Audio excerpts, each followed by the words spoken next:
Je peux te poser aussi la question sur combien t'as eu de femmes dans ta vie, ou ça te dérange Quand on aime, on compte pas. Je pense que j'ai dû passer les 1000. Mais ça t'a marqué 700. Là, donc je peux pas. C'était à l'époque, c'est à 20 ans. J'ai dû passer les 1000.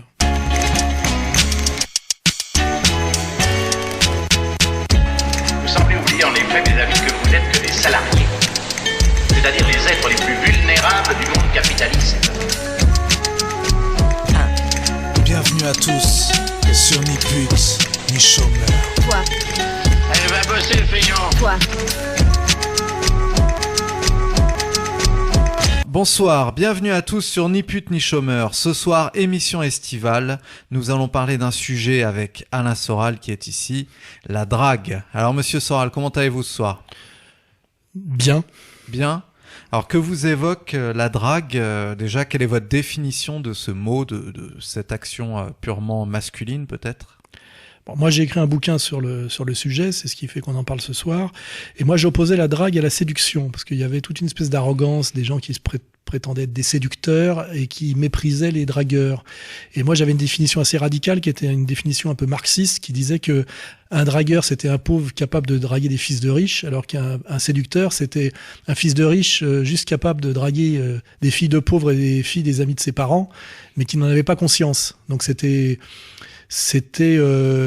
une définition, je dirais, un peu marxiste. Alors ce bouquin-là, Sociologie du dragueur, je pense que c'est le seul livre qui théorise le sujet, j'ai l'impression, en France. Je pense que c'est le livre le plus complet sur le sujet, puisque il a même été traduit en Italie, qui est quand même une consécration. Alors combien vous en avez vendu de celui-là ? C'est difficile à dire, il s'est vendu lentement et sûrement, très progressivement. Il faut savoir qu'au début, quand j'ai sorti ce bouquin, je me faisais insulter dans les salons du livre, etc. C'était considéré comme un livre honteux. Aujourd'hui, c'est un peu un classique. Moi, c'est ce qui m'arrive systématiquement, moi. Et je sais pas, mais peut-être que j'en suis à 40 000, 50 000, enfin un truc comme ça. Enfin, il faudrait que je demande à mon éditeur, mais il est sorti en quelle année ? En 95, non ? 95, 96. 96, je crois. Ouais, si, je crois qu'il c'est 96. Ça fait 20 ans en tout cas. Donc ça fait 20 ans. Oui. Donc en 20 ans, oui, j'ai bien dû en vendre peut-être 50 000. Oui. Alors c'était quoi les motivations derrière ce sujet ? C'était votre parcours à vous ou C'était un mélange de parcours personnel et de goût pour la sociologie qu'on appelle la sociologie immergée, la sociologie qualitative. Et surtout, je m'amusais à reprendre la méthode d'un grand sociologue qui s'appelle Lucien Goldman, qui s'appelait l'épistémologie génétique. Donc j'appliquais la méthode de l'épistémologie génétique au sujet de la drague. Bon, là, on va pas parler de ce que c'est. C'est-à-dire, juste en les grandes lignes. C'est compliqué. C'est une sociologie de type marxiste qui part du principe de ce qu'on appelle l'identité du sujet et de l'objet, et après des inclusions de ce qu'on appelle comprendre, expliquer. C'est ce qui fait d'ailleurs la complexité du livre et sa richesse. Mais j'explique au début en quoi c'est un exercice d'épistémologie génétique. Donc que ceux qui veulent vraiment s'intéresser à ça, lisent le bouquin, parce que c'est pas résumable en quelques secondes. Alors je l'ai relu pour l'occasion, je trouve qu'il n'a pas vieilli. Maintenant j'ai une question, enfin deux petites questions pour commencer. Vous avez marqué que vous avez couché avec 700 femmes. Est-ce que c'est vrai ou est-ce que c'est un mythe ? Et qu'est-ce que vous pouvez dire là-dessus ? Non, c'était un peu un slogan publicitaire de mon éditeur à l'époque. En réalité, on s'est basé sur de la statistique. C'est-à-dire que j'ai commencé à draguer à l'âge de 16 ans et j'ai arrêté officiellement le jour de mon mariage, on va dire. Donc ça fait j'ai dragué de 1975 à 1995. 75, 85, 95, donc c'est 20 ans. 20 ans. Vous regardez 20 ans de drague, il y a 365 jours par an, et vous vous dites que vous êtes capable, en tant que dragueur un peu impénitent et permanent, pendant la période où vous êtes très actif, à arriver quand même à conclure au moins une fois par semaine, quoi. C'est le minimum. C'est déjà pas mal. Ouais, mais quand vous êtes dans la rue, que vous êtes en permanence un peu ou en chasse ou prêt à toute opportunité, arriver à conclure avec une femme par semaine, c'est très peu, parce qu'en fait vous abordez un dragueur aborde 3-4 femmes par jour, puisqu'il parle dans le métro, dans les commerces, dans la rue, il aborde. Parce qu'en fait, le principe du dragueur, c'est d'aborder, c'est de tchatcher. Et donc, quand on avait mis 700, c'était une espèce d'évaluation statistique qui est tout à fait raisonnable et qui paraît énorme comme ça, mais quand on réfléchit sur le temps passé, le nombre de jours, etc., ça fait jamais c'est un type qui aussi n'arrête pas de se prendre des râteaux. C'est-à-dire que il arrive à conclure une fois par semaine alors qu'il aborde, on va dire, 3 fois par jour. D'accord. Alors, est-ce que c'est une pratique qui traverse les âges? Parce que vous avez d'ailleurs écrit ce bouquin en 1995. Donc, est-ce que c'est une pratique qui traverse les âges déjà depuis 1995? Vous avez vu évoluer la drague? Est-ce que ça existe toujours? Est-ce que ça existait il y a 100 ans, il y a 200 ans en France? On va prendre déjà le pays de la France. Alors, il y a 2 questions dans la question. Je ne sais pas trop comment ça a évolué depuis, parce que j'ai 57, 58 ans aujourd'hui. Il faut pas oublier que la drague est un truc de jeune. Un type de 20, 30 ans qui drague, ça peut être sympathique. C'est comme un acteur d'un film d'à bout de souffle, quoi, de Jean-Luc Godard, hein, ou d'autres films comme ça, italiens, etc. Un type de 50 ans qui drague dans la rue, c'est un paumé. Enfin, je veux dire, c'est à un moment donné, un adulte a d'autres stratégies que la drague de rue, et la drague n'est intéressante et n'est drague que si c'est un peu de la drague de rue, de la drague de terrain. Dès lors qu'il y a des stratégies sociales complexes liées au métier, au prestige symbolique, etc., on est dans autre chose. Voilà. Donc moi, ce que je peux dire, c'est que, en tout cas, c'est que pour que la drague puisse exister, je le théorise dans le bouquin, il faut déjà qu'un homme puisse aborder une femme sans problème, je dirais, de type policier. C'est-à-dire, il faut une société ouverte, moderne et urbaine, c'est-à-dire une société où beaucoup de gens se côtoient. Donc, par exemple, une ville, avec du temps de loisir, hein, c'est-à-dire des gens qui ont du temps à consacrer en dehors du boulot, à se balader, à être dehors, etc. Donc, un peu société de loisirs. Une société au moins égalitaire d'un point de vue, je dirais, légal, c'est-à-dire où n'importe qui peut parler à n'importe qui sans que ce soit un problème. Donc, on peut imaginer la drague en France, à partir des années 60, quand il y a la société de consommation, la pilule, la libération sexuelle, dans les villes. On peut bien imaginer la drague, dans les villes françaises à partir des années 60. Il est plus difficile de penser ce qu'est la drague en Arabie Saoudite, par exemple, aujourd'hui. C'est un truc qui pouvait avoir de graves ennuis. Ou en Corse, à la fin du 19e siècle, vous voyez. Donc, effectivement, la drague est quelque chose de moderne, on va dire. Et moderne, ça veut dire à partir des années 60. Et aujourd'hui, est-ce que la drague est aussi facile qu'à mon époque, qui était les années 80? Je pense que c'est moins facile, parce qu'il y a beaucoup plus de tensions sociales et de tensions, on va dire, ethnico-raciales et religieuses qu'avant, avec les problèmes d'immigration, etc. Les femmes sont plus sur la défensive. Ça peut être plus agressif parce qu'il y a beaucoup plus de frustration, et aussi dans la situation française, le féminisme de type anglo-saxon a fait beaucoup plus de ravages dans l'esprit des femmes, qui fait que autant une jeune fille pouvait être amusée qu'on l'aborde dans les années 80, autant la même aujourd'hui croit qu'il est un devoir moral et politique pour elle d'envoyer le mec chier ou de penser que c'est une agression. Et là, je rappelle une anecdote. Moi, j'étais un dragueur impénitent. Je draguais à Londres au début des années 80, j'ai eu des problèmes avec la police. Parce qu'à Londres, qui est une société anglo-saxonne et puritaine, un type qui aborde les filles dans la rue, c'est de la délinquance. Et je m'étais fait arrêter, et d'autres Anglais à moi m'avaient expliqué que ça ne se faisait pas. Et j'ai constaté effectivement, et que seuls les Français et les Jamaïcains draguaient. En Angleterre, on drague, c'est-à-dire les garçons et les filles sont ensemble par petits groupes, et la drague se fait de manière soit beaucoup plus sociale, c'est-à-dire lente et ritualisée, soit il y a l'ivresse, c'est-à-dire il y a la sexualité. Après, c'est de bourrer la gueule et avoir roulé dans le caniveau le vendredi soir avec une bouteille d'alcool cachée dans un cornet en carton. Vous voyez, en fait, la drague est vraiment à voir avec les sociétés latines, et les sociétés latines, je dirais, comme la France et l'Italie. On est en fait les 2 grands pays de drague. Traditionnellement, c'est la France et l'Italie. Société latine où on aime les femmes et où c'est des sociétés de la tchatch, où on parle, où on baratine, quoi.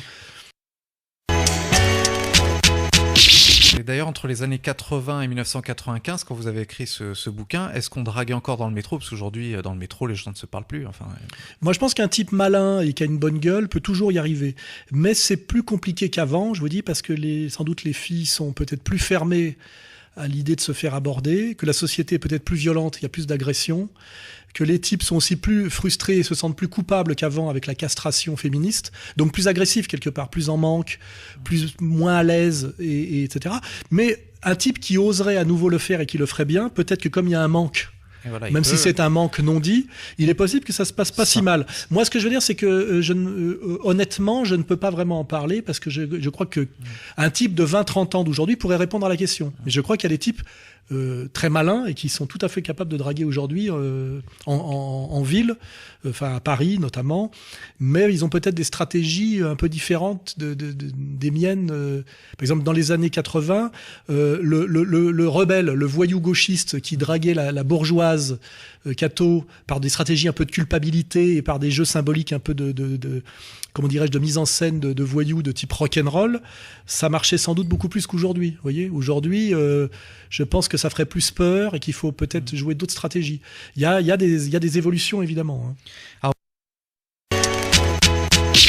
vous expliquez dans Sociologie du dragueur que la traque du corps féminin provient d'un manque maternel. Qu'est-ce que vous entendez par là ? Moi, j'ai essayé d'étudier non pas la drague comme pratique comment dirais-je, récréative, de type qui drague le week-end comme ça, occasionnellement, mais ce qui m'intéressait, c'était la drague pathologique, c'est-à-dire le type. Il y a ça dans L'homme qui aimait les femmes de Truffaut, le type qui est passionné par les femmes, par le désir de copulation, hein, faut pas rêver, hein, le but c'est quand même la pénétration, et qui met ça au-dessus de tout. Hein, il y a des gens qui sont comme ça. Et moi, j'étais un peu comme ça quand j'étais jeune, c'est-à-dire que tout pour les femmes avec une addiction, comme une drogue. C'est-à-dire on voit une jolie fille, on perd ses moyens, on la suit dans la rue, on oublie tout le reste, y compris des rendez-vous de boulot ou des choses sérieuses à faire, etc. Et j'avais identifié chez moi et chez d'autres, puisque j'ai connu des tas de dragueurs, hein, enfin des tas. On se connaît entre dragueurs. Quand on voit les mecs qui vont dans les boîtes de nuit, qui traînent dans certains endroits de concentration, etc., on se connaît. À l'époque, on était un certain nombre. Hein. Et j'avais remarqué que le point commun de tous ces gars-là, c'était la mère absente. La mère, ils n'avaient pas eu de mère ou une mère froide, et il y avait une recherche inconsciente une recherche inconsciente de l'amour maternel. Voilà. Ce qui rend d'ailleurs le dragueur assez émouvant, parce que la fille, parfois, identifie chez ce dragueur le manque de mère, et peut-être des fois, ça peut toucher sa fibre maternelle. Hein. C'est-à-dire, l'homme cherche dans la femme à retrouver l'amour de la mère, et la femme aussi cherche dans l'homme à retrouver cet amour différent pour le père. Hein. C'est-à-dire l'idéal, le papa idéal, qui incarne l'homme, l'autorité, la sécurité affective, etc. Il faut bien comprendre que c'est ça, un garçon et une fille, etc. L'une cherche le papa de substitution à qui elle va se soumettre parce qu'il représente toutes les garanties, effectivement, et le garçon, lui, la maman de substitution. Et ça fait partie des analyses du bouquin qui sont les analyses psychologiques. Je faisais des analyses sociologiques, psychologiques, économiques, historiques. C'est un livre qui traite de la totalité du sujet. C'est en ça que c'était une sociologie totale. Voilà. Donc finalement, la femme recherche peut-être le macho qui est tellement décrié dans nos sociétés. Déjà, il faut définir le macho. Moi, j'avais donné à l'époque la définition du macho. Je dis que c'était un homme qui respectait sa mère, qui protégeait sa femme et qui se sentait responsable de ses enfants. En réalité, si on donne cette définition du macho, les femmes, effectivement, recherchent les machos, mais l'idéologie féministe leur interdit de le dire ou même leur interdit de le penser comme si c'était mal. Donc il y a tout aujourd'hui une espèce de dysfonctionnement entre ce dont la femme a réellement besoin et ce vers quoi elle est attirée par ce dont elle est faite, aussi bien au niveau, je dirais, j'appelle biologico-organique que psychologico-affectif et même économico-social, parce que j'articulais ces trois niveaux, hein, le corps, le psychisme et le social. Souvent, elle est dans des stratégies dysfonctionnelles à cause de l'idéologie massive féministe, qui est une idéologie totalement dysfonctionnelle, hein, l'idéologie féministe. Hein, c'est une idéologie de destruction, c'est une idéologie de solitude, c'est une idéologie qui ne crée que des problèmes en réalité. Il suffit de regarder Caroline Fourest s'exciter à la télé ou à la radio pour voir qu'elle a un problème, hein, et que son problème est lié à ça. Hein. Le féminisme hystérique génère de la méchanceté, de la pathologie, de la frustration, du non-dit, de la contradiction interne, etc. Quand vous regardez à l'opposition le sourire épanoui d'une mère méditerranéenne des années 50, qui règne symboliquement et même concrètement sur un foyer, des enfants et même un mari, qui est quand même un macho, mais c'est elle qui règne sur le foyer. On voit une différence totale d'épanouissement entre la mère latine des années 50 et entre la féministe seule, hystérique des années 2010. Hein. Alors, est-ce que, justement, ce féminisme peut être exacerbé depuis les années 90 et la mièvrerie des poètes dont vous parlez, est-ce que c'est ça qui a causé l'émasculation des hommes dans notre société ? s'il y a émasculation. C'est deux sujets différents. Je disais que le jeune homme qui voulait apprendre à être efficace dans un rapport de séduction avec les femmes devait oublier la vision des femmes du poète. Le poète est en général un cadet de la bourgeoisie fragile, amoureux transi d'une femme qu'il idéalise en la confondant avec sa mère. Et les femmes ont horreur qu'on les idéalise et qu'on les confonde avec la maman. Hein. Les femmes aiment être face à un homme qui va les amener à l'acte sexuel. Comment dirais-je, en assumant, je dirais, d'une certaine manière, la stratégie, la dynamique et même la faute. Hein. Donc, la trop grande idéalisation des femmes est reprochée aux hommes par les femmes. Et c'est ce que je disais, la vision du poète est très dangereuse dans un rapport de séduction. Le poète, il écrit des poèmes justement parce qu'il est seul et qu'il n'arrive pas à conquérir les femmes. Un homme à femme n'écrit pas de poèmes. Il passe à l'acte, vous voyez. Donc, il y avait cette idée qui était assez dialectique de ma part, c'est que on ne connaît les femmes sur le plan littéraire que par ceux qui écrivent dessus, qui sont souvent une catégorie très spéciale, qui sont des amoureux des femmes qui ne passent pas à l'acte. En fait, les dragueurs n'écrivent pas de poèmes sur les femmes. Or, il vaut mieux, c'est ce que je disais, quand on veut connaître les femmes, il vaut mieux s'adresser à un proxénète antillais qu'à un cadet de la bourgeoisie poète romantique. C'était un peu mes, comment dirais-je, mes paradoxes provocateurs, mais ça veut dire quelque chose. Et aujourd'hui, le deuxième danger pour méconnaître les femmes, c'est effectivement la vision de la femme des poètes, qui amène à la chanson Ne me quitte pas de Jacques Brel, hein, qui est la pire chanson qui existe. C'est pour se faire humilier, mépriser par une femme, il suffit de dire Ne me quitte pas, je serai l'ombre de ton ombre, je sais pas quoi, le chien de ton chien. Elle te met un coup de pied, elle te fout dehors. Hein. Donc vous, les chansons d'Aznavour qui pleurent, ça ne vous plaît pas non plus. C'est très beau d'un point de vue artistique, mais je veux dire, c'est pas avec ça qu'on conquiert une femme, c'est certain. Hein, je le sais, quoi, voilà. Et alors, l'autre danger, effectivement, c'est la vision féministe de la femme, qui est une espèce d'hystérie politique, très mensongère aussi, mais là, ça vient pas des cadets de la bourgeoisie amoureux, ça vient des femmes menteuses de leur rapport à l'homme, hein, enfin, qui veulent pas assumer leur rapport à l'homme, et qui vous disent qu'elles aiment, c'est un homme gentil, la taille du sexe n'a pas d'importance, tout ça est bien évidemment faux. Hein. Les femmes aiment les hommes qui sont des hommes, elles aiment plutôt les mecs qui ont un physique que ceux qui n'en ont pas, qui savent se servir de leur corps plutôt qu'ils ne savent pas, etc. Mais par contre, elles ont beaucoup de mal à le dire. Et avec le féminisme, elles le disent encore moins.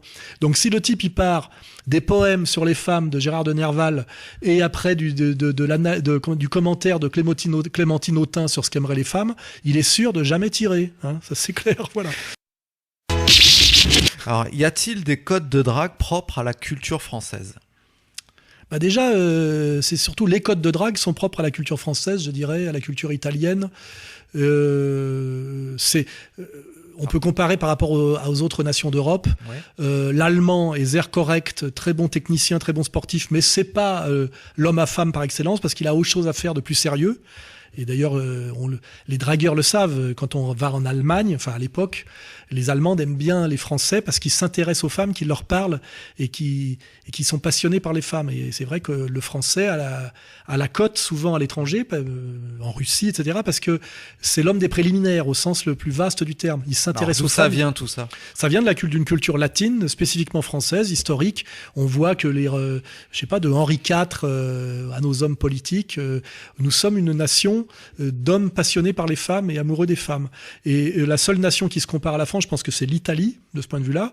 Et ça, les autres nations latines comme l'Espagne, c'est un peu différent. Alors pourquoi ? Parce qu'il y a le machisme, il y a la jalousie plus grande, il y a quelque chose de plus violent. C'est Carmen, hein. Il y a quelque chose de plus violent, de plus sanguinaire dans le rapport de l'homme à la femme espagnole, quoi. Hein. C'est plus tragique, on va dire. Je sais pas à quoi c'est dû. L'allemand, j'en ai déjà parlé, et l'anglais, je pense que c'est la clé de la jalousie agressive secrète qu'ont les Anglais envers les Français, alors que c'est pas réciproque. Le Français n'est pas jaloux de l'Anglais. L'Anglais a une jalousie haineuse envers le Français. Et je crois que c'est dû au fait que l'Anglais sait que le Français est beaucoup plus un homme à femme que lui. On peut avoir beaucoup de respect pour les Anglais, dire beaucoup de choses. C'est pas les rois de la drague, et c'est pas des grands séducteurs, et c'est pas des grands hommes à femmes. Hein. C'est rarissime, quoi. Et je pense que nous sommes très agaçants aussi pour ça, parce que le Français a je sais pas ce qu'il en est aujourd'hui, mais traditionnellement, une bonne réputation auprès des femmes étrangères, parce qu'il sait faire la cour, il sait leur parler, il aime passer du temps avec, à perdre du temps même avec, etc. C'est-à-dire que en dehors du désir de l'acte sexuel, il y a tous ces préliminaires culturels, verbaux, poétiques, le restaurant, la sortie, etc., qui fait que les femmes se sentent désirées, choyées par les hommes français, les hommes latins, français et italiens. Et c'est pour ça que les Français ont aussi la cote dans les pays de l'Est, où les hommes sont assez frustres souvent avec les femmes. Et c'est vrai que le Français voyage bien auprès des femmes. Hein. C'est un truc que tu vérifies si tu es dans des pays anglo-saxons, en Australie, en Amérique du Sud, etc. Il y a un petit préjugé favorable symbolique sur le Français envers les femmes. Par contre, ça produit l'effet inverse. Quand l'étranger voit un Français arriver, il se dit c'est un baratineur à femmes. Et il y a aussi un mépris pour les mecs efficaces qui se dit avec tout le temps que le Français a passé avec les femmes, c'est pas étonnant qu'il ait perdu autant de guerres et perdu autant de batailles économiques. Et c'est pas faux. Bon, en tout cas, amis français, donc voyager, c'est le conseil d'Alain Soral. Alors, par contre, vous dites dans votre bouquin que pour parvenir à ses fins, l'homme, s'il a rendez-vous avec une femme, le premier verre, il faut qu'il l'embrasse tout de suite, sinon c'est mort, il se passera jamais rien. C'est jamais aussi simple que ça, mais je disais, il n'y a rien de plus dangereux que d'avoir presque abouti. Parce que si vous avez presque abouti, vous avez fait admettre à la femme qu'à un moment donné, elle était passée du non au peut-être et du peut-être au oui, parce que l'espace de la femme, c'est pas le oui-non. Chez l'homme, l'espace de l'homme, c'est oui-non. Il a envie ou pas envie d'une femme. Il y a des femmes dont il a envie, des femmes dont il n'a pas envie. Il y a pas, c'est binaire, hein, oui-non. La femme, c'est exactement l'inverse, c'est l'espace du peut-être. Il y a jamais bon, il y a le non absolu, on va pas le nier, hein, il y a le non absolu, mais il y a jamais de oui-non simple. Il y a l'espace du peut-être. C'est, est-ce que tu vas être capable de me donner envie de passer du non au oui? Une femme dit toujours non pour des raisons sociales, des raisons de complexion intime. La femme, c'est l'être du non, c'est la poupée qui dit non. Elle dit toujours non au départ. C'est pour ça qu'il faut pas lui poser la question franchement au départ, parce que si vous rencontrez une femme qui vous plaît, vous dites, est-ce que tu veux qu'on aille baiser? Elle va vous dire non. Mais par contre, elle va peut-être dire oui 3 heures après. Mais il aura fallu accomplir tout un processus qui s'appelle le processus du peut-être. Et ce que je dis, c'est qu'il est très dangereux d'avoir accompli ce processus presque entièrement, où la femme est passée du non à un peut-être qui va vers le oui, et quand vous êtes là, il faut aller au oui. Parce que sinon, quand vous repartez, la femme redescend et se dit « ce salopard, il a failli me faire aller jusqu'au bout, et en plus, il ne l'a pas fait ». C'est la double faute. Hein. Et là, c'est fini. Et en général, sauf si c'est l'amour, parce que l'amour, il y a une dimension, on va dire, presque magique, où là, il n'y a rien à faire. Hein. Il y a l'espèce de... C'est comme vous jouez au casino, boum, le numéro sort. Mais l'amour, c'est rarissime. Mais sinon, au niveau de la stratégie d'efficacité, il est très dangereux de tenter une drague poussée, et donc de la pousser, ce qui est un travail, puis un travail de... comment dirais-je, un peu avec une dimension de violence, quand même de brutalité symbolique, hein, et de ne pas aller jusqu'au bout. Parce qu'il y a beaucoup d'erreurs comme ça qui sont faites. Le type se dit bon, c'est bon, j'ai presque conclu, je vais faire le mec classe, je vais pas conclure complètement et je vais dire on se revoit la semaine prochaine. Erreur. La fille, vous la revoyez jamais, parce qu'en fait elle vous en veut d'être allé presque d'avoir poussé du non peut-être et du peut-être au oui, et en plus de n'être pas passé à l'acte. C'est une double. En fait, vous avez fait une double faute en ayant presque carton rouge. Ouais, alors que vous aviez presque tout bon. Alors, les lois sociales empêchent-elles un jeune chômeur de sortir avec une bobo du 18e et ensuite d'être en couple avec elle? Il faut dire bobo du 16e, enfin, il y en a qui du sont à 11e. Belleville maintenant. On va dire du 11e alors. Ouais. Allez. Bon, alors là, ce que ça amène comme question, c'est que contrairement au mensonge, je dirais bourgeois, qui est très bourgeois, parce que la bourgeoisie a amené, avec les droits de l'homme, l'égalitarisme abstrait, etc., l'idée que l'amour surdéterminait les questions sociales. Dans les sociétés traditionnelles, cette question ne se pose pas. L'amour libre en Chine ne veut pas dire grand-chose. Et l'amour dans une société musulmane traditionnelle ne veut pas dire grand-chose. Vous êtes déterminé, ou la société indienne, vous êtes déterminé en tant que jeune femme à épouser un homme, que vous désigne votre clan d'une certaine manière, hein. Vous ne le choisissez pas. Donc nous, il faut lire le bouquin de Kluskar sur le traité de l'amour fou, sur les liens entre l'exogamie monogamique, la société de classe et la notion de liberté en amour. C'est un processus historique qui a beaucoup à voir avec l'Occident. Vous pouvez lire aussi Denis de Rougemont, L'amour et l'Occident. Ce sont des vrais sujets sérieux de sociologie et de philosophie.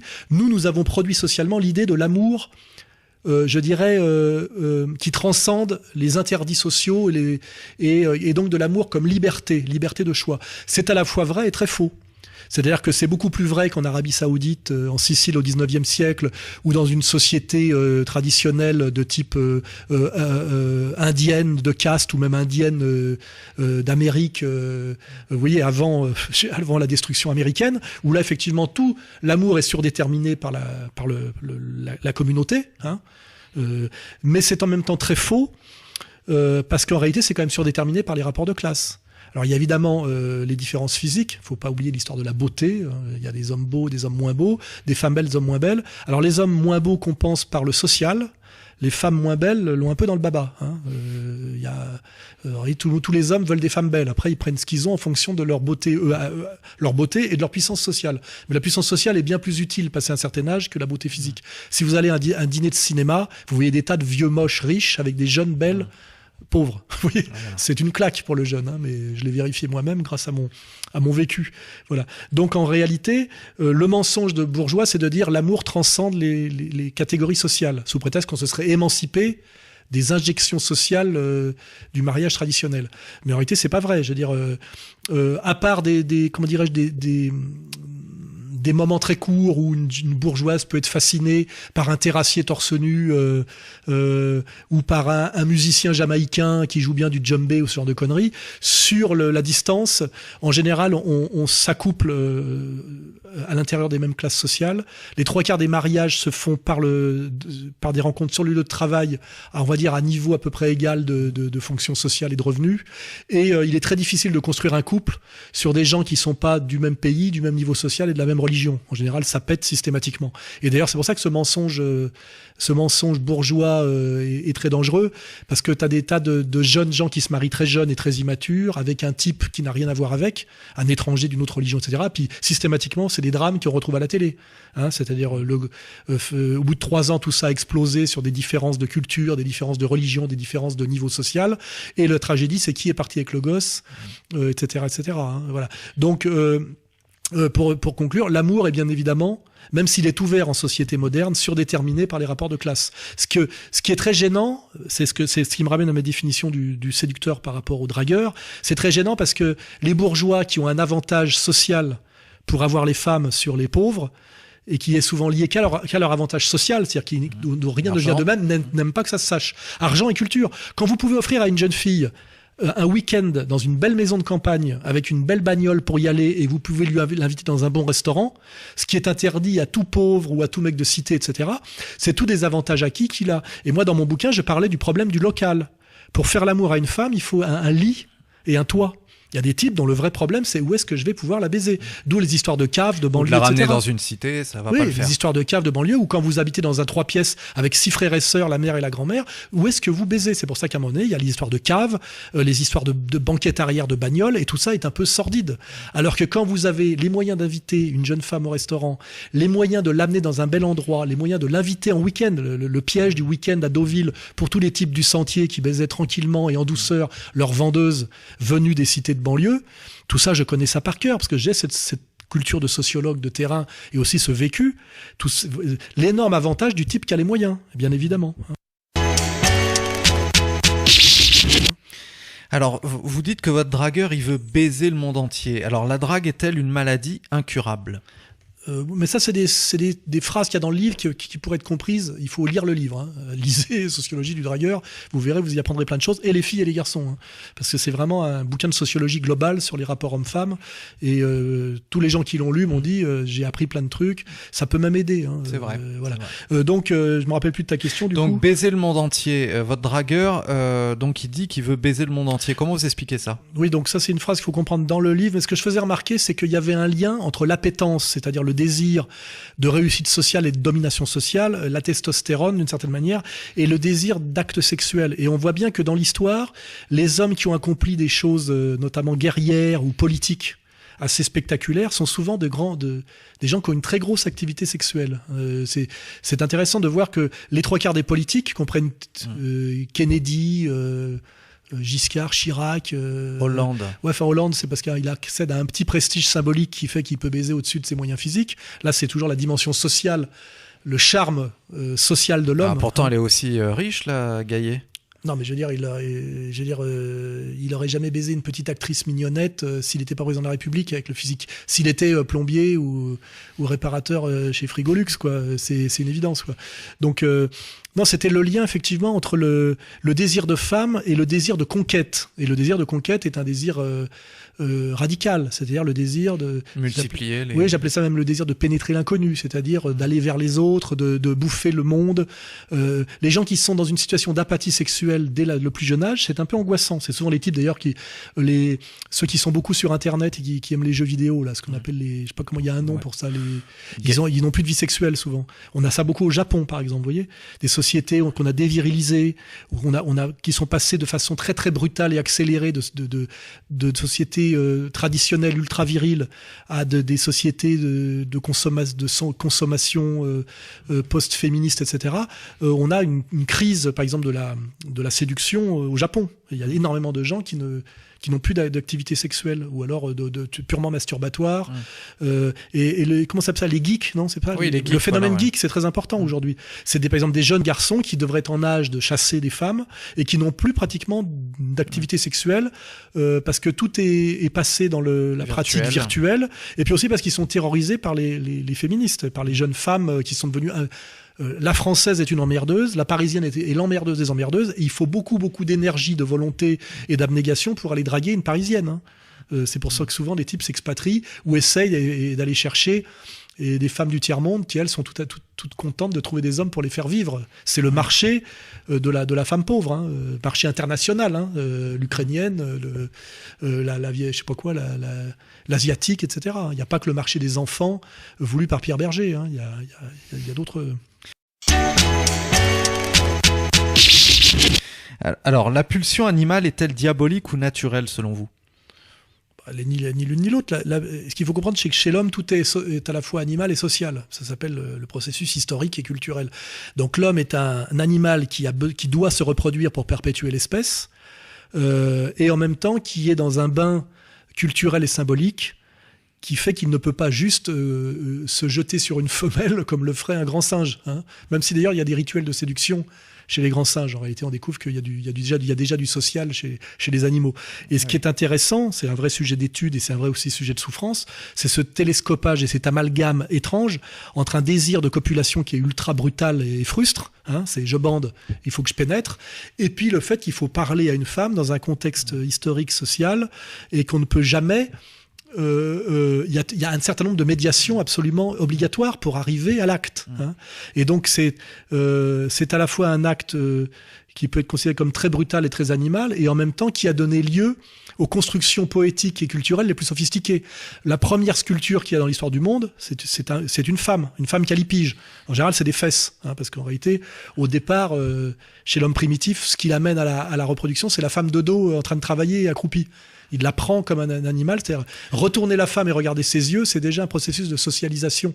Et c'est là où on passe des fesses au sein, comme le sein est déjà un substitut de la fesse, hein, et déjà une élévation du désir. Hein. Il y a les fesses, on la retourne, les seins et après les yeux. Et le sommet, c'est la position du missionnaire, yeux dans les yeux, où là, il y a du sentiment, il y a le respect de l'autre, c'est-à-dire l'autre existe.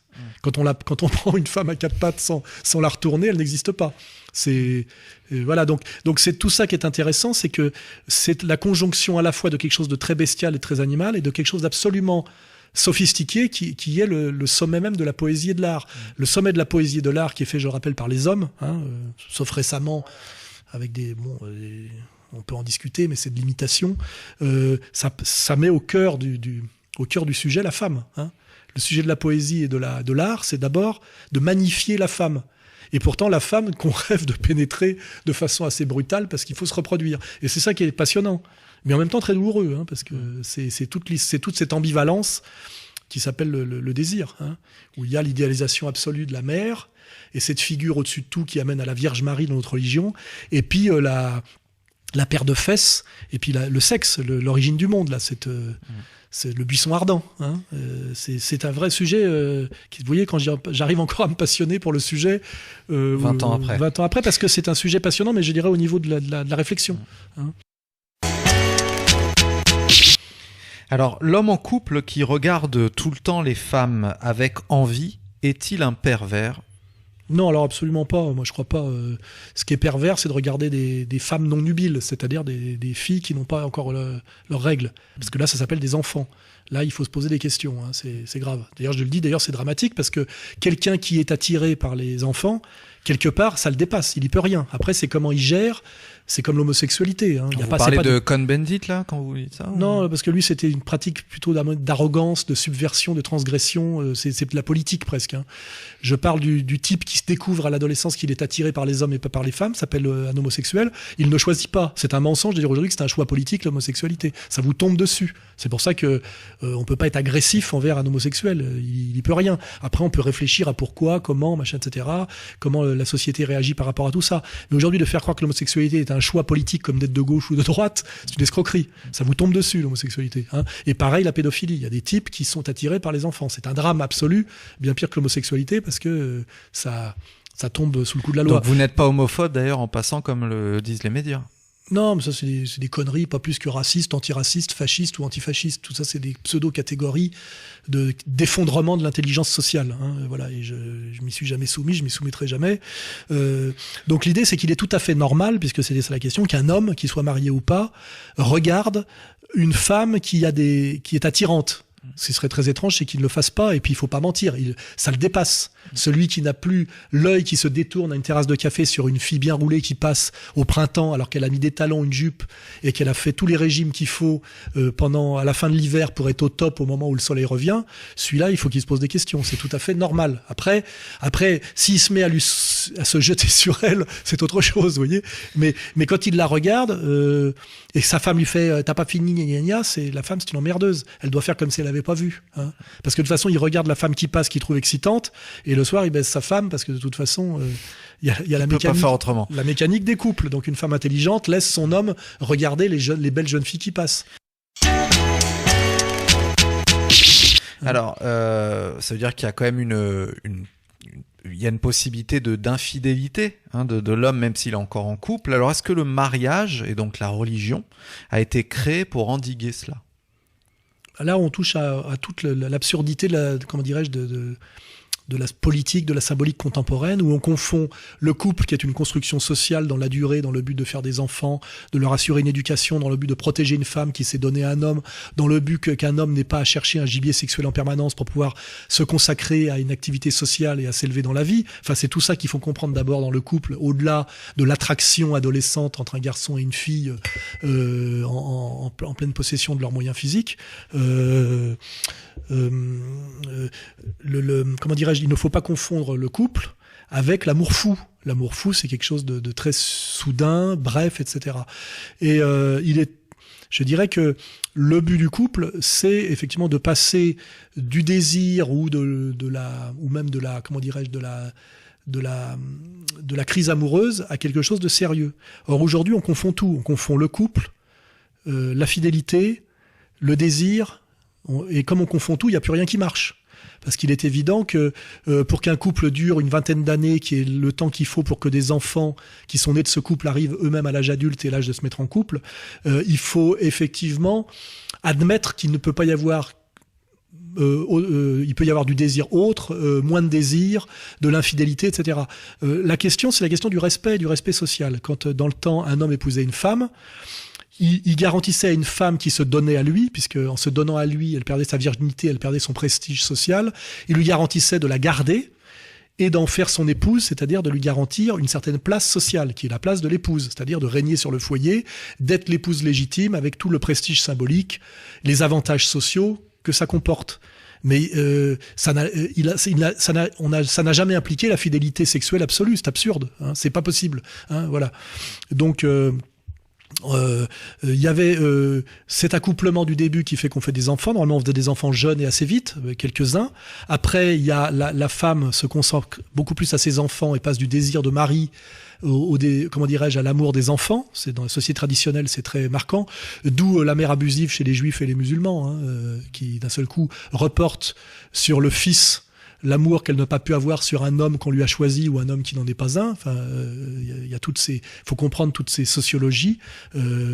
Donc, au bout d'un moment, ce qui existe effectivement dans le couple, c'est l'homme qui garantit la sécurité de la femme, qui amène l'argent, la femme qui règne sur le foyer, et aussi, il faut le dire, au bout d'un moment, l'homme qui finit par aller aux putes, parce qu'il ne confond pas l'amour de sa femme et le désir sexuel, c'est deux choses différentes, et la femme qui est un peu moins honorée sexuellement, qui soit a le droit elle aussi de prendre un amant qui peut être le jardinier ou je sais pas quoi, soit parce que c'est plus compliqué pour elle, qui reporte ça sur le thé avec ses copines, le shopping, la haute couture, j'en sais rien, enfin des dérivations symboliques que lui octroie le mari pour s'excuser de n'être plus d'une fidélité absolue ou d'avoir besoin de désirer ailleurs. Et là je fais une remarque, c'est que plus l'homme vieillit, plus sa testostérone baisse et plus sa capacité d'érection devient moins facile, et plus il a besoin en réalité de corps jeunes et de corps plus parfaits.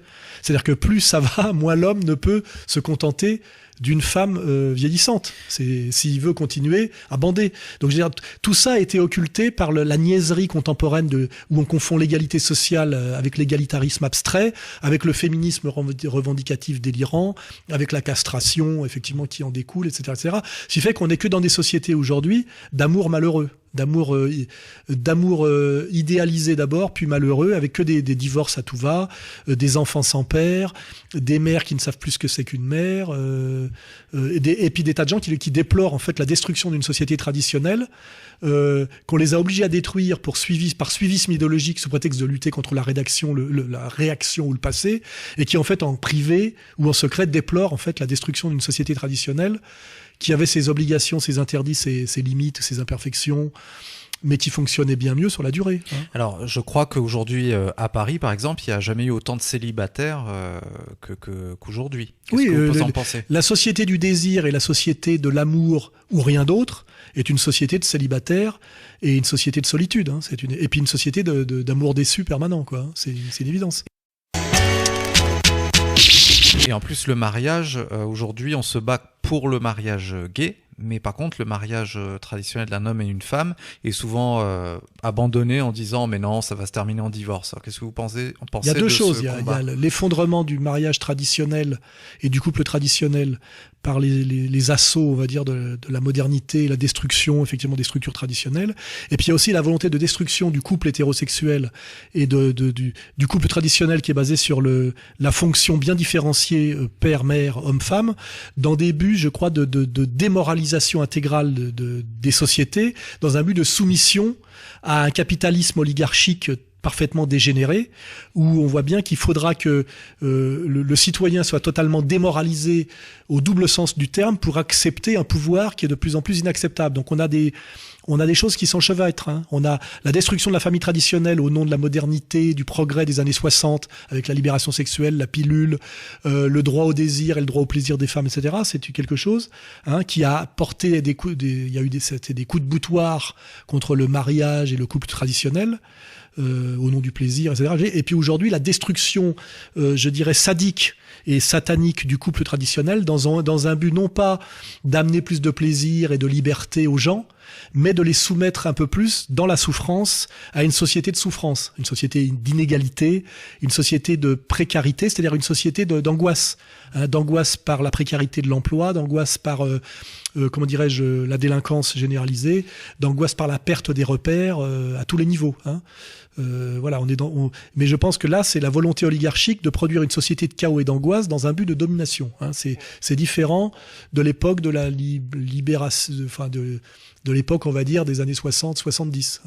Voilà, c'est deux destructions du couple, mais différentes pour d'autres raisons, et évidemment qui s'additionnent. Voilà.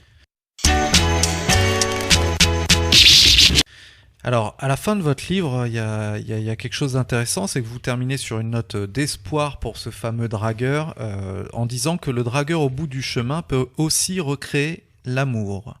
Qu'est-ce que vous voulez dire par là ? Ça, faut lire le bouquin pour comprendre ce que c'est qu'un dragueur cherche toujours quand même l'amour. C'est-à-dire que même si il aime multiplier les conquêtes, il y a quand même le rêve toujours secret qui est lié à la mère. On n'a qu'une seule mère, donc on rêve d'avoir la femme. On veut avoir qu'une seule femme d'une certaine manière. L'origine, je dirais, presque anthropologique de la monogamie et du désir d'amour pour une seule femme vient du fait qu'on n'a qu'une seule mère, et qu'on essaye de retrouver cet amour parfait qui est l'amour du nourrisson pour sa maman. même si c'est impossible puisqu'il est devenu autre chose. Mais donc même le dragueur Stakhanovich qui en fait cherche sa mère et il change de femme tout le temps parce qu'il ne la trouve dans aucune femme. Mais il ne la trouve dans aucune femme parce qu'il a des pathologies. Mais ces pathologies peuvent petit à petit comment dirais-je, se guérir par sa pratique de drague. Hein. C'est la dialectique de la praxis, hein, d'une certaine manière. Et ça termine sur une note optimiste dans le bouquin, c'est-à-dire que le long cheminement du dragueur, passant de femme en femme, peut l'amener, en fin de compte, à trouver la femme qui lui convient, en ne se trompant plus sur ce qu'il est et sur ce que sont les femmes. Parce qu'il y a deux aspects. Il y a l'idée que finalement, le couple, c'est un Oedipe inversé. C'est-à-dire, par le mariage, on choisit sa mère et on devient son propre père. Alors qu'au départ, on subit sa mère et on subit son père. Et on devient un homme vraiment, et un homme libre, parce qu'on a inversé, le fatalisme oedipien. C'est-à-dire, c'est toute une réflexion qu'on peut avoir sur le juif et la mère abusive, le rôle du fils et de la mère mariée de force dans l'islam, etc. Mais dans l'idée de l'Occident qui m'intéresse moi, qui m'intéresse pour ça aussi, c'est qu'à un moment donné, en se mariant avec la femme qu'on a choisie, et qu'on a choisie relativement librement, justement, on choisit sa mère et donc on devient son propre père. Et donc on s'émancipe effectivement du pathos familial. Hein, et donc on devient maître de ses déterminations, donc effectivement et réellement libre. Hein. Voilà, c'est de la philosophie, c'est de la sociologie, c'est de l'anthropologie, etc. Et je dis, le dragueur peut arriver à ça parce qu'il connaît les femmes, il se connaît lui-même, il comprend d'où venait sa pathologie, il comprend la différence entre la femme réelle et la femme détestée ou adulée, parce que c'est les deux dangers de l'homme, c'est de trop idéaliser la femme ou de trop la mépriser. Hein, la mère pute est aussi dangereuse que la mère abusive, d'une certaine manière. C'est une courbe de Gauss. C'est deux extrêmes qui empêchent de rencontrer la femme réelle. Hein. Et les trois quarts des histoires d'amour ratées, c'est parce qu'en fait, on est sur une image de la femme qui ne correspond pas à la femme réelle. Et donc, on la rate à chaque fois par des stratégies d'échec, etc., etc. Mais par la pratique, on peut arriver à corriger tout ça. Je le dis parce que moi, je pense que j'ai été là-dedans, à mon avis, et que je pense que tout vient de la pratique, en réalité. On est tous héritiers de quelque chose qui peut être un pathos ou un ethos qui nous est imposé, et on peut arriver à s'en émanciper en l'identifiant, en le faisant évoluer par la pratique. Et la pratique, ce n'est pas la solitude, l'hystérie, le mensonge, ou le masochisme. Vous voyez, c'est forcément, il faut aller vers l'autre. Hein, c'est le conseil que je donne dans ce bouquin, que je donnais à l'époque. Aller vers l'autre, aller rencontrer les femmes, oser les rencontrer, oser leur parler. Parce qu'au départ, ce qui terrifie l'homme dans sa démarche vers la femme, et notamment l'homme jeune et fragile, c'est la peur du non. C'est l'échec qui fait que le mec n'ose pas y aller, parce qu'il voudrait que ce soit oui. Sans effort et à tout prix. Et comme il y a de bonnes chances que ce soit non, il n'y va pas. Et donc j'apprends moi au type, n'ayez pas peur du non. La femme dit toujours non au début. Et il n'y a pas à se sentir humilié ou totalement détruit parce qu'une femme au départ vous a dit non. Ça fait partie du jeu. Si celle a dit non, l'autre dira peut-être oui. C'est pas grave, on s'en fout à la limite que cette conne t'ait dit non qui est l'important. C'est ça l'idée. C'est pas ta mère, c'est pas la figure, c'est pas la statue de la liberté. Or les trois quarts des types n'osent pas parce qu'ils ont peur du non. Alors il faut déjà intégrer qu'il y aura du non au départ, qu'il y aura beaucoup plus de non que de oui, et que ce n'est pas si grave. Et voilà, ça c'est le b.a.-ba pour faire le premier pas. Et finalement, heureusement qu'il y a des types qui vont vers les femmes et qui n'ont pas peur du non, parce qu'à la fin, les femmes se disent, il n'y a plus aucun mec ne vient nous parler. Et moi, ce que j'entends chez toutes les femmes qui s'intéressent à moi malgré mon âge, et s'ils sont souvent des femmes jeunes, c'est de dire, il n'y a plus d'hommes. Alors justement, j'allais vous poser la question, la femme aujourd'hui qui a une trentaine d'années, qui est célibataire, peut-être parce qu'elle a fait des études longues, parce qu'elle n'a pas eu le temps de se consacrer à ça, parce qu'elle ne trouve peut-être pas d'homme aujourd'hui, qu'est-ce que vous lui dites? Comment vous analysez déjà sa situation d'être célibataire? J'ai pas besoin de l'analyser, j'ai besoin aussi d'entendre ce que disent les femmes en réalité quand il n'y a pas un journaliste pour les torturer ou un maître à penser pour leur faire dire autre chose qu'est-ce qu'elles ressentent profondément. Ce que j'entends moi systématiquement aujourd'hui chez les filles qui approchent de la trentaine, parce qu'à 20 ans elles sont très chiantes parce qu'elles pensent qu'elles ont toute la vie devant elles, mais à 30 ans elles voient que la durée de vie d'une femme est beaucoup plus courte que la durée de vie d'un homme, c'est ce qu'il faut dire. Un homme il peut se reproduire et il peut séduire comme Yves Montand de l'âge de 16 ans à l'âge de 70 ans. Une femme, elle est très excitante de 15 ans à peine 30 ans. Après, si à 30 ans elle s'est pas casée, elle a de gros problèmes. Elle risque de finir seule, elle a déjà eu un certain nombre de partenaires, elle est dévaluée sur le plan symbolique parce que trop de mecs l'ont baisée, et elle est moins excitante qu'avant, et elle a la concurrence des jeunes filles qui arrivent. Donc en fait, la durée de vie d'une femme est beaucoup plus courte. C'est pour ça que les femmes sont beaucoup plus réalistes dans le désir que nous. Hein.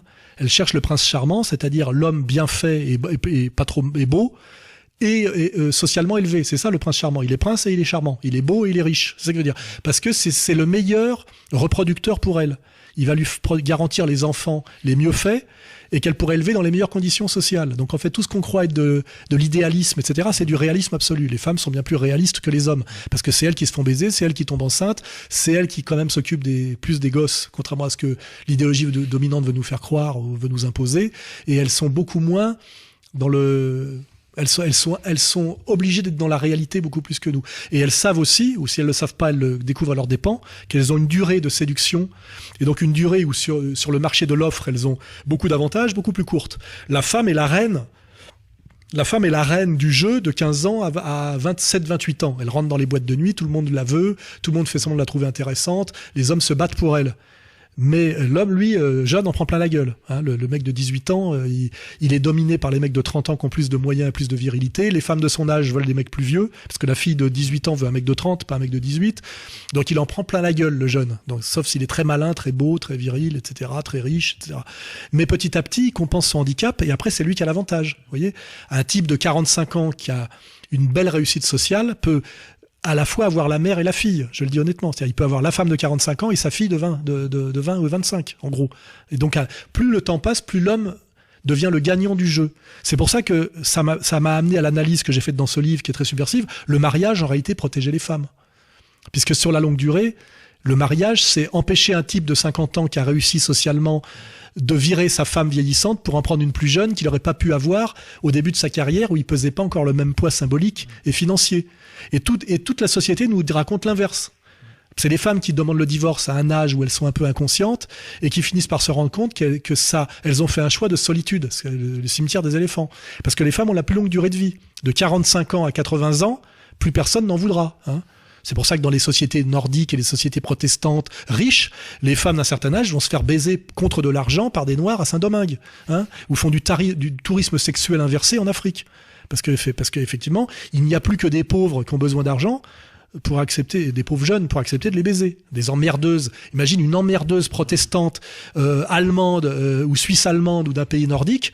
Il y a qu'un Jamaïcain ou un Dominicain qui a besoin de pognon pour accepter de la baiser. Et lui, il lui prend $500. Un prof de salsa, quoi. Il lui prend $500, hein, et il a raison. Moi, personnellement, j'en veux pas. Hein. D'une emmerdeuse de 45 ans féministe, j'en veux pas. Je veux dire, et personne n'en veut. Je veux... si je vais être honnête, hein, je veux une femme de 25 ans, charmante, épanouie, d'une société latine, d'Amérique latine, qui sait danser la salsa.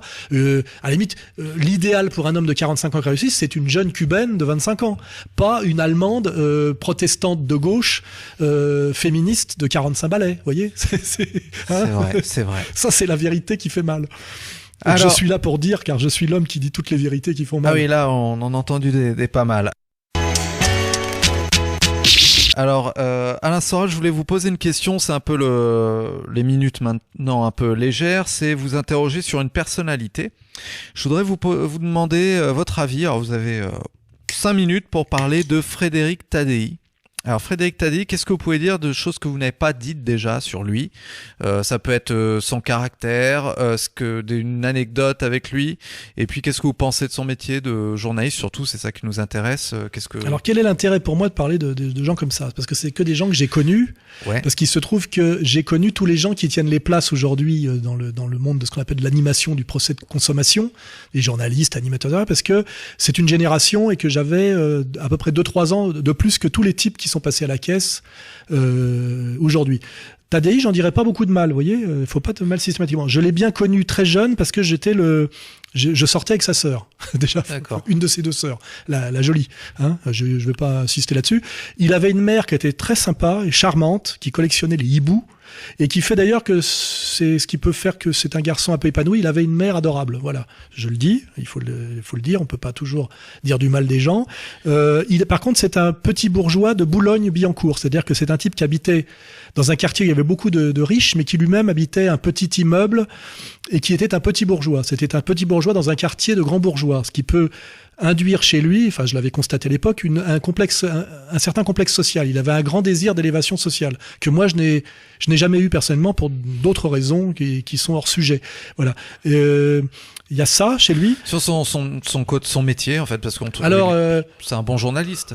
ou pas d'après vous? Oui, c'est un bon journaliste, il n'y a aucun doute là-dessus. Alors ce qui est intéressant de voir, c'est qu'il vient d'un quartier de droite, avec un environnement très à droite, mais lui en fait était de gauche. Il a été formé par deux types. Il a été formé par Bizot à Actuel, donc du journalisme de gauche, Actuel Nova Presse, et après il a été formé par Ardisson, qui sont quand même... il y en a un qui est mort et l'autre qui est passé de l'autre côté, malheureusement, qui étaient quand même pas les pires. Pour former un journaliste, Bizot et Ardisson, c'est pas mal comme école. Et donc, moi, j'ai bien connu, Tadei, parce que c'était quand même un branché, faut le dire, des années 80, qui avait 2-3 ans de moins que moi, et qui avait, qui baignait dans un bain de branchitude tout en venant de la banlieue ouest, de la bourgeoisie de la banlieue ouest. Donc il a la double culture branchée et bourgeoisie, on va dire, le complexe social qui fait qu'il voulait s'élever, une ouverture d'esprit liée effectivement à ce positionnement branché, bourgeoisie, mais petit bourgeois dans la bourgeoisie de la banlieue ouest, etc. Donc il a une certaine ouverture d'esprit. Je me rappelle quand j'ai sorti avec sa sœur, j'allais dans sa chambre quand il n'était pas là, il écrivait des poèmes et des paroles de chansons sur un petit cahier.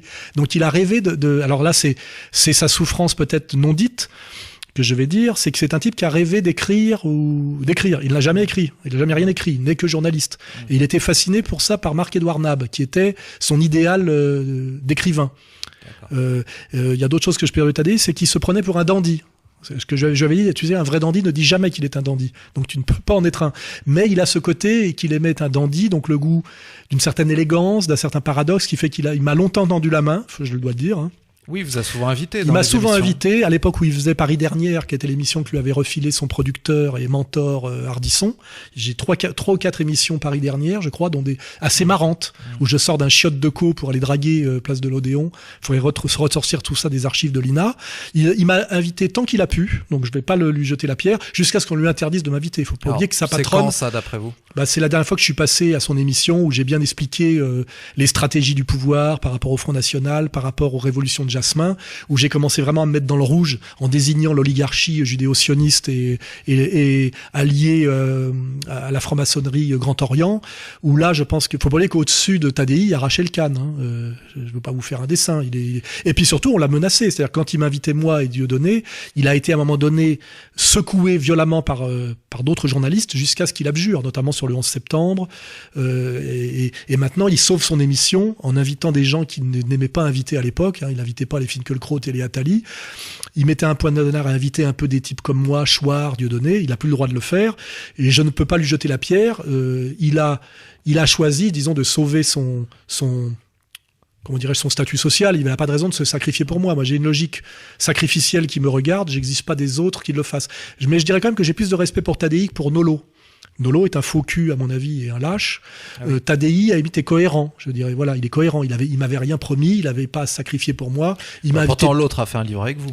Ouais, mais maintenant, il regrette de l'avoir fait. Et quand le livre a été interdit, ce qui est gravissime par décision de justice, à la demande de Pierre Berger pour 3 phrases qui étaient totalement légitimes et défendables, il a fermé sa gueule. Et il a même dit que c'était de ma faute et en gros que c'était bien fait. Voilà. Ça n'a pas suscité plus d'intérêt sur votre bouquin? La période... Là, depuis qu'il a été interdit, je veux dire. La grosse angoisse que j'ai pour l'époque actuelle, c'est pas les persécutions que je subis, c'est que personne ne dit rien.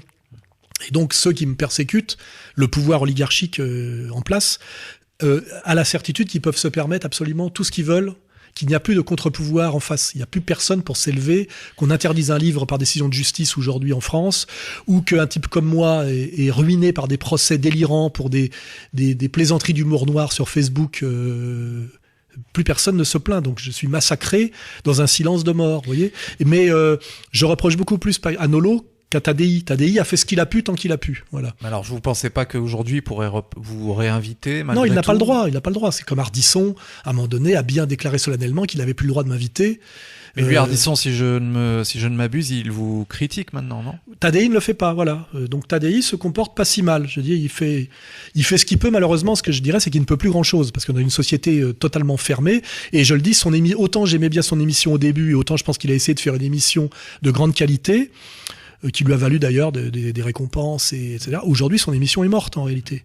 C'est comme moi au début, je participais aux Grandes Gueules. Aujourd'hui, c'est des couilles molles.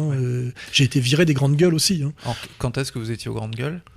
Au début de l'émission, regardez, j'ai